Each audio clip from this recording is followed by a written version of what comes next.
Hello, and welcome to Morning with a Mentor. My name is Diller Schwartz, and I am your host. Please join me on Wednesday mornings at 8:30 a.m. while I interview top talent in our KW Austin family. First of all, I do have to be selective as far as who I work with. All of us, we're able to choose and pick who we work, right? In this profession. And sometimes people are not compatible. And I have to pay closer attention to that, because if there's somebody not only not compatible, but maybe they're just going to require a lot more time, and be more needy, then I may need to pass them on to somebody else. Okay, great. Well, I completed 4 years as a real estate agent and with Keller in March. And I'm a dual career agent because I do have a full-time government job. I'm a project manager, in 35 years of service with the government. So I've got 5 more years to work, and then I'm retiring. And I think I'm not sure about real estate yet, what I'll do. I got into real estate because I was an investor myself.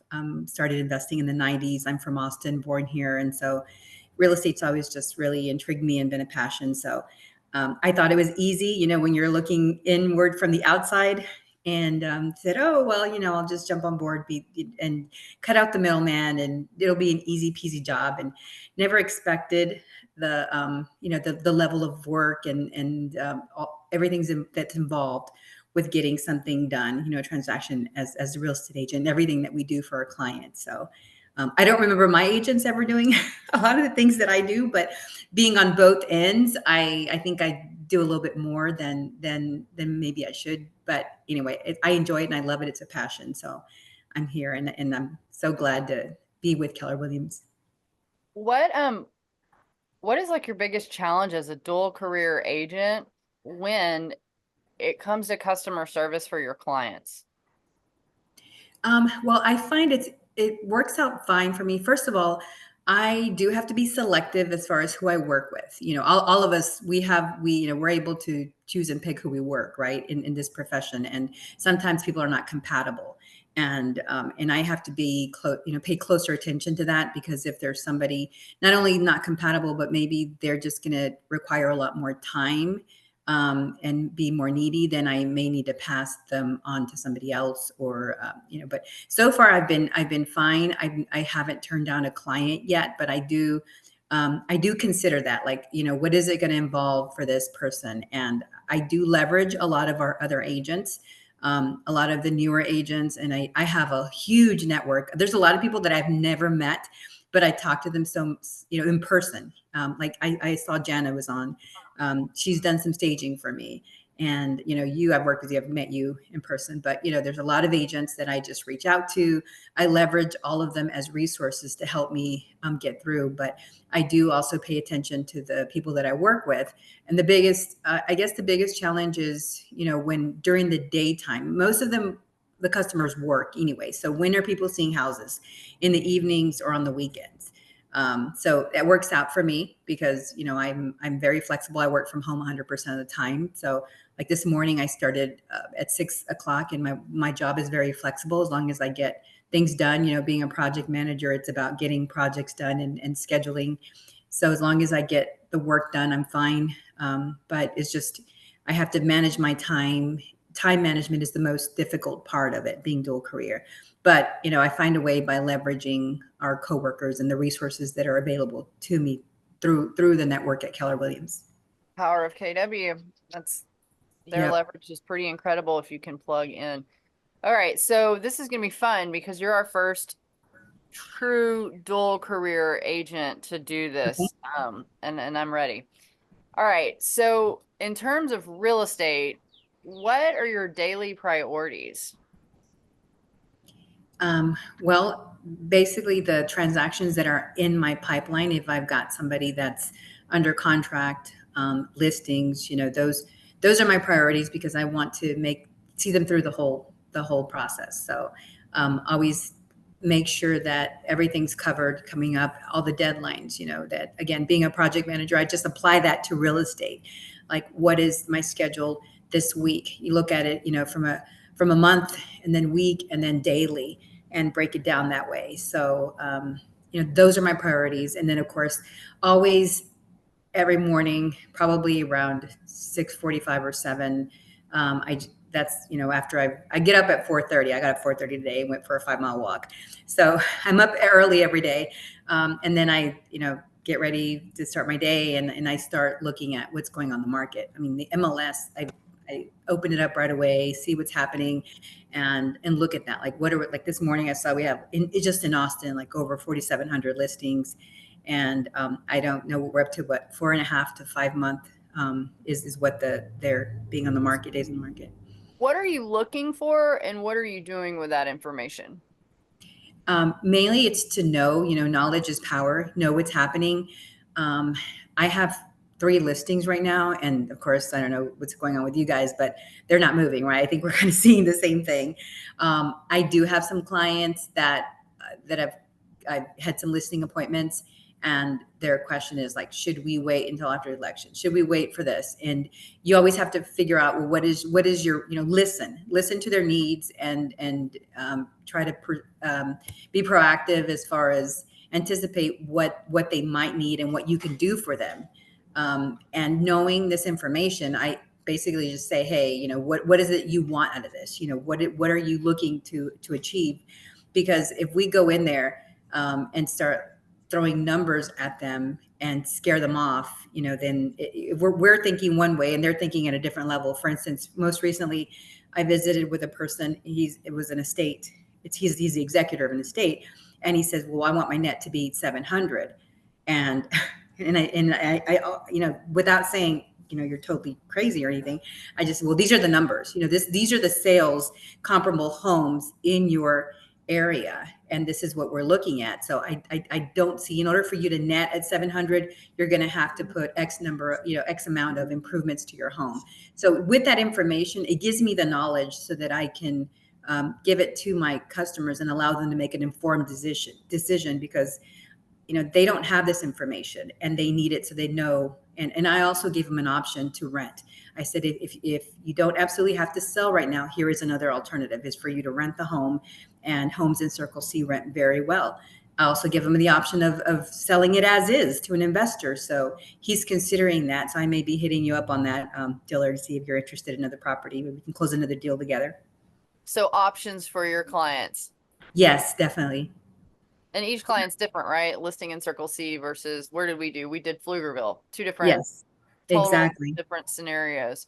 Mm-hmm. All right. So, let's talk about lead gen. I actually didn't realize you were so involved in your other job. And because I see you post so much and with all of these deals, I sort of felt like you were like doing lead gen 40 hours a week. So it doesn't sound like you are, or can with your schedule. So how Right. the heck are you doing lead gen? Tell me what that looks like. Well, I feel like I'm very established in my community. I'm, in my 50s. I've, lived here my whole life. I used to be a runner before I haven't been able to run for 2 years. But I established relationships. I was a marathon coach, just in church. If you've got those spheres of influence, all of my business comes from family and friends. I mean, pretty much everything comes from friends and families and just connections. I have most recently, this year, I've gotten more listings, and I'm just people from signs. You have signs up and people call you. So I've gotten more listings just from my signs being up as well. I'm sorry, listings, and then also customers. That's happened this year. So eventually that starts happening. You get your signs out and your number and people start calling you. But originally, the first few years, I just keeping in touch with my Facebook and your wins, and people you help, and sharing stories. And then last year, I think I helped one family, and then they referred me to 3 other members. So I ended up closing 4 deals just from the one, from the one client. So yes, you're right. I don't do a lot of formal lead generation, but just constantly trying to stay top of mind. Just top of mind. Mm-hmm. Let's review like a script or just your conversation around. So we're just in general setting. Sure. and I'm in you called it your community, and maybe I know you through running. I Okay. would never know you through running because I do not run, so this is really funny. Um, how does that conversation work? How are you saying yes, I'm Maria the runner, but now I'm Maria the real estate agent? Mm-hmm. How does Well, that when conversation we sound? Yeah. So, we're walking, like I've, friends that whose homes I've sold through my running community. They're retired, they're moving, and I had one move to Colorado. And so it's like, sell your house and then refer them to somebody. So I'd get twice. So, hey, so what are your plans? Wait, It's slow like, down oh, there because I think this is okay, important. We just reviewed sure. this. You guys were in my listing class on Mm-hmm. Saturday. Yeah. So when you hear I'm moving to Colorado, it just rolled out of your tongue. It just rolled out of your mouth just now. I Yeah, wanted the other side of that. So you referred them to an agent in Colorado. definitely. Yeah. I think agents miss that opportunity so much. Mm-hmm. Even if maybe they've already hired someone else because you're a little late to the game, which is totally Yeah. fine. It's going to happen. Still try to get the other side. Exactly. Yeah. Yeah. Even. And with a very, very close friend of mine, what I did is, we sold her home off. And you have to, again, listen to your client. What are their needs? So she was moving and, she was aware. So I get them involved. These are close friends that we've traveled with, we've done races with. I mean, we've gone out of the country to do races in France and in, New Zealand, and people that I've known for years. I've been a runner in the community for over 30 years. So, we have close relationships, and I've always told them, it's like, I'm not going to unfriend you because you don't use me. This is a big decision, and you have to do what's best for you. So they respect that. But at the same time, they ask me because they're like, oh, what's going on? Like, oh, I'm doing an open house, or I'm doing this and that. And I share some of the stories, without disclosing a lot of stuff about the client. So just start the conversations. Like, where you're out there with somebody for 2 hours, 3 hours, running, because we do like 15 miles, sometimes 20 miles.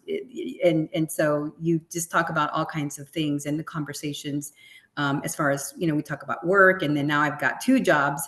So I always throw in information about, and it's not always like I'm out there looking for work. It's just casually, what do you do? And it comes naturally. This is what I did. I helped this family, and you're just sharing the stories of what you did, and then stay top of mind. Yeah, top of mind. Yeah. I think that stories are really important. And for those Nice. of you who might not feel like you have a story today that you could hang up and post of, I woke up this morning, not as early as Maria, but we just had coffee with a bunch of agents in the market. It's really great how I learned about helping someone relocate to Colorado, right? Tell the story versus my name's Diller, my name's Maria, and we're real estate agents. Do you want to buy or sell today? Call me. Right. Because somebody's gonna say like, oh, relocation. Oh, like tell the story. Cool. You're having coffee in the morning and talking about real estate. What'd you guys talk about? Right? The market's tough. Whatever they're gonna say, there's a segue into another conversation. All right, Maria. So here's the hot seat question that I love to ask. You have to get one home under contract in the next 14 days. What do you do? Where do you go? I think, well, right now, of course, I'd probably focus on the buyers, right? Most recently, I think my last 3 transactions, and I already met my goal that I established for the year. I've already met the transactions, from July. I've had 14 total transactions already, and my goal was 12. So, and I kind of discovered a niche of I-10 buyers. So I think what I do is I've got one I-10 buyer. Can you explain that real quick? Because some people may not know. Just give us a short of what is an I-10 buyer. Yeah, I-10s are individuals that don't have social security numbers. Usually they're undocumented. We all know that they're here in their community, they're working, and obviously they need a place to live. But so I-10s are individual tax identification numbers that are taxpayer identification numbers that are issued by the Internal Revenue Service, and they're for the purpose of reporting income tax. So, people with I-10s are reporting their and paying taxes. And so there are lenders that do I-10 loans, and I've actually discovered 2 awesome lending institutes that offer great options for I-10s. I mean, typically the interest rates are higher because they're considered riskier, but these two lenders are offering like fixed rates of 6.75 and 7.65% with 3%, 10% down, which, you know, is very good for these types of loans. So I've discovered, you know, this has become a niche recently because I've closed like already 5 transactions this year with just I-10 buyers. So I think I would focus on that because I just had 2 I-10 buyers close last week, the last week of June. And, you know, they settled in and I'll go, and they've already told me, oh, my son's going to buy next and he's going to reach out to you. So I'm going to now reach out to the son.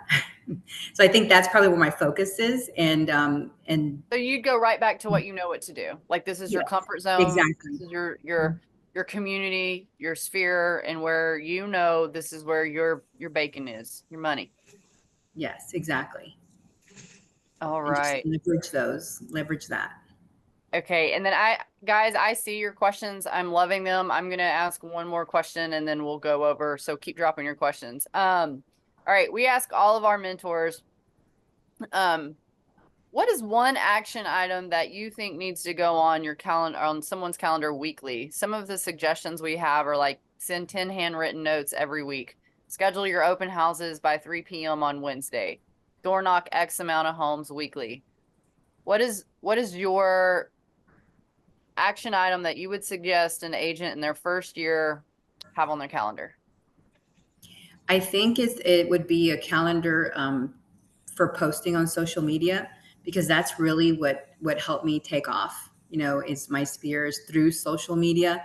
When I started my business page, I, you know, started just on my personal page, just announcing, hey, friends and family, you know, coming soon, you know, my coming soon, my realtor page. And I hyped it up for like a week and a half or so. And the first day I went live, I had 300 followers, you know, just because I asked everybody to like my page. And then after that, my first year, I focused on just trying to post something every, at least, you know, every week having something, and then just increased it gradually to 2 to 3. Again, you want to be top of mind. You know, you want people to see that, oh, this, you know, when they think realtor and they think you know, when they need a realtor. And that's the way that I started initially. My first year is just being top of mind. And then it's very hard. I mean, you reels are the thing, right? You know, and it doesn't have to be, I do some funny things, but also informative stuff. It could just be open house announcements or just information, but always, again, you know, reels are attention grabbers. So I would say that was really what helped me take off the first year, is just social media.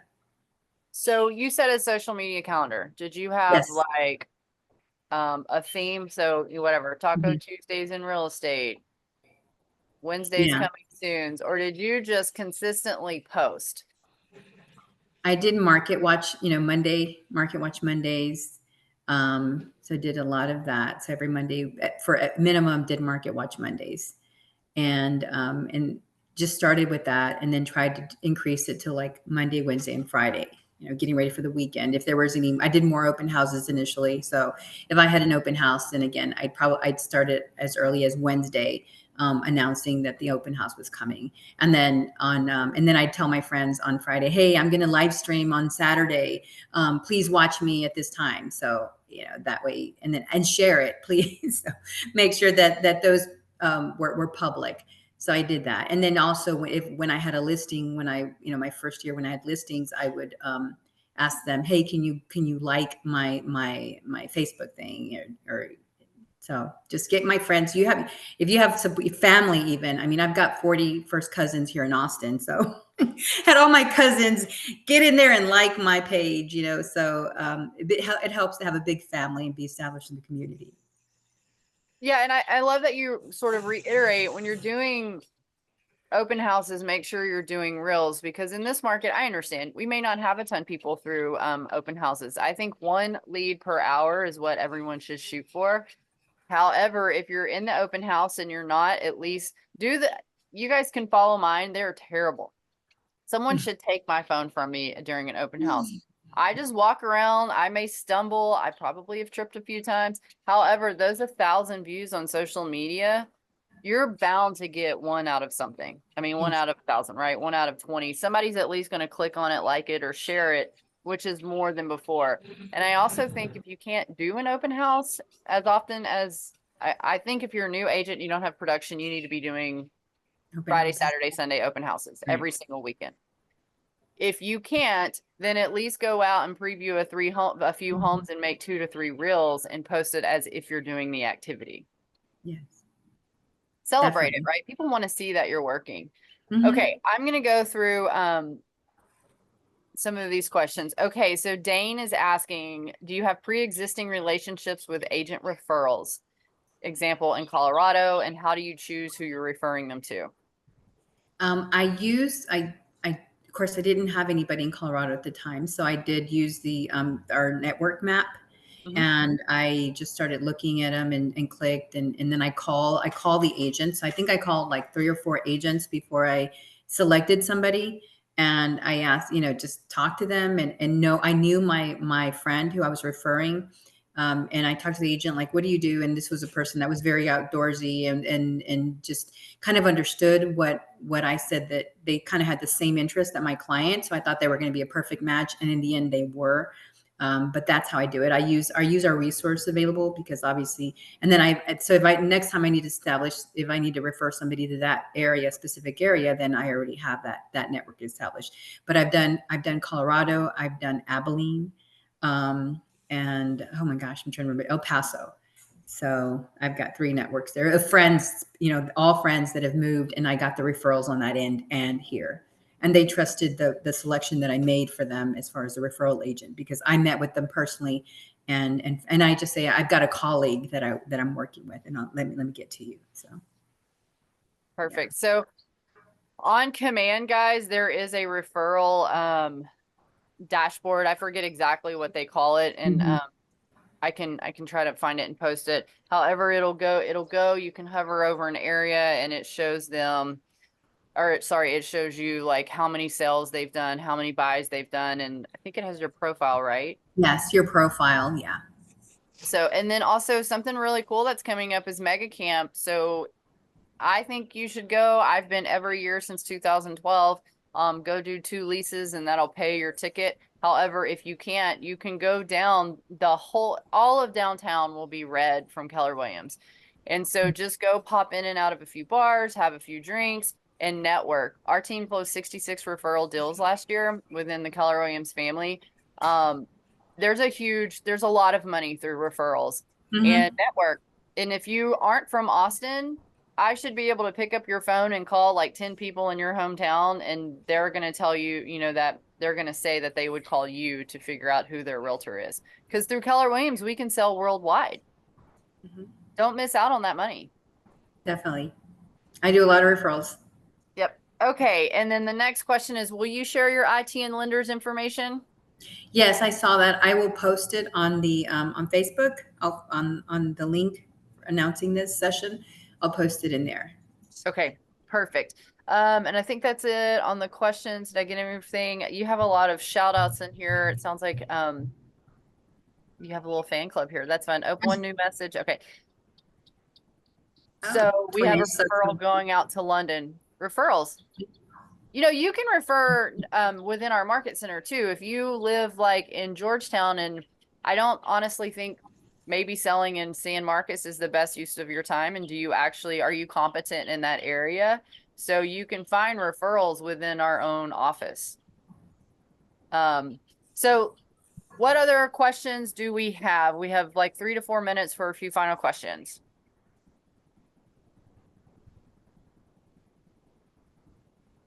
I've got to look at the screen a little bit farther away. All right. Everybody good? I'm getting a few thumbs up there. Oh, what area do you predominantly sell in, or are you all over? Mainly south, in the south area, but I consider south like Kyle, San Marcos. I've gone as far as New Braunfels. Since I've been a real estate agent, my daughter purchased two properties, one in New Braunfels and one in San Marcos. So also getting family, involved in investing in real estate. So I've gone as far as Gonzalez, and that was a friend of mine who already had a property. She just said, I want you to help me broker the deal. So that's the only reason I accepted it. Like, she already found the property and she knew what she wanted. She just wanted me to help her through the transaction. So Gonzalez, and then Gerald, I've done several in Gerald as well. So I'm kind of all over the place, but yeah, I mean, right, pretty much I take business where it comes, again, because most of my of my clients are people that I know. Perfect. One more question. What's your Mhm. top piece of advice for a new agent? For me, looking at the screen right now, I think most people have been in roughly 6 months or so. I also see most of the people in here are also assigned a mentor through the new mentorship program. So they're really Mhm. showing up in a big way. And thank you guys. It's awesome seeing y'all repeatedly. So let's say you're in 6 to 8 months. What is your thing? What's your number one piece of advice? Again, continuously studying the market, doing the open. Well, you said number one. I would say put yourself out there. Make sure that exposure. Try to get exposure through social, if it's through social media or farming. But you want to get yourself out there, especially if you don't have a large sphere. You definitely need to grow, and whether it's start networking, but you have to establish the network somehow, and just find out. I can't say it's going to be the same for you as for me, because not everybody has a large family or a large pool of friends in the neighborhood, or in the city. So it's just it's different for everybody. So figure out what is the best area for you to find that network, and get your spirit going. But Is it ever uncomfortable that it's like, do you feel like all of a sudden all of your conversations are Maria the realtor, or are you just naturally able to work in what you do into these conversations? you have to listen. It's like, I don't make it about me. People, usually the real estate conversations come from other folks. They want to know what's happening. They see, oh, I saw that you were, that house you posted, or that's beautiful, or that area, or, and they start asking. So you really have to listen. It's more about, what are people's needs? What do they want? What kind of information? And then once that, I find the opportunity, and then they open it up, and then I just go and share it. But yeah, you really got to try to listen, and make it about other people, and listen to their needs. Okay. Mhm. And then the I'm final doing good. How question are that I'm you? going to ask you. So you woke up at I sure do. 4:30. You studied the market before any of us did. I post on your social media and I say, "Hey, tell me how is the market today? What's going on in Austin right now? Give me your quick spiel of how's the market today after your assessment." Um, we have a lot of listings, a lot of homes for sale, so a lot to choose from. So are you looking to buy? If you're looking to buy, there's so many opportunities for you right now to buy. I know the interest rates are high, but you know what? These prices, wow, this is the perfect opportunity for you. For us to be able to negotiate, maybe get some seller concessions to help you with interest rate buy down, or to help you with your closing costs. And let's see what happens later with regards to interest rates. You can try to refinance later, but right now I think it's a good opportunity for you to buy something if that's what you're looking for. And then, if it goes the other way, as far as, well, I want to sell. Okay, well then, let's talk about, why are you selling? What is your motivation for selling? And, if they want to sell to buy something else, and it's like, okay, well, if that's what you want, then, and I always explain, it's difficult to have both things at once. You're never going to have like the good interest rates and the low price. It's one or the other. The two are not going to connect. There might be a little balance in it, but it's never going to be low interest rates and low prices. It'll be one or the other, or sort of somewhat of a balance, but one's always going to be a little more skewed than the other. So yeah, that's where my conversation would go. And if they want to sell, then I'd also tell them what's happening. I said, well, you may not get what as much as you might think. First ask them, what is it that you think you might get? What do you think your home is worth? What do you have in mind? And then go from there. But also tell them, well, you'd probably get a good deal buying, but maybe not so much selling. I love that you asked what do they think. I think sometimes we Mhm. run into Yep. answering questions for our clients, and then that's not the solution at all. Or you're just on a different page. And I also love that you didn't open that up with, "Well, just hire me because I can get your home sold in 0 days on market," and whatever other elevator pitches out there. Yeah. You definitely come from curiosity, and I love that. All right, guys, I'm 1 minute past the allotted time that I asked from Maria. We know that she has a full schedule. You guys know where to find her. She's on the Facebook. Please remember, if you're reaching out to our people that we're interviewing, please send a bulleted list of questions to them so that they can answer in an organized manner. Maria is also going to jump over to the Facebook group and post her lenders whenever she has time.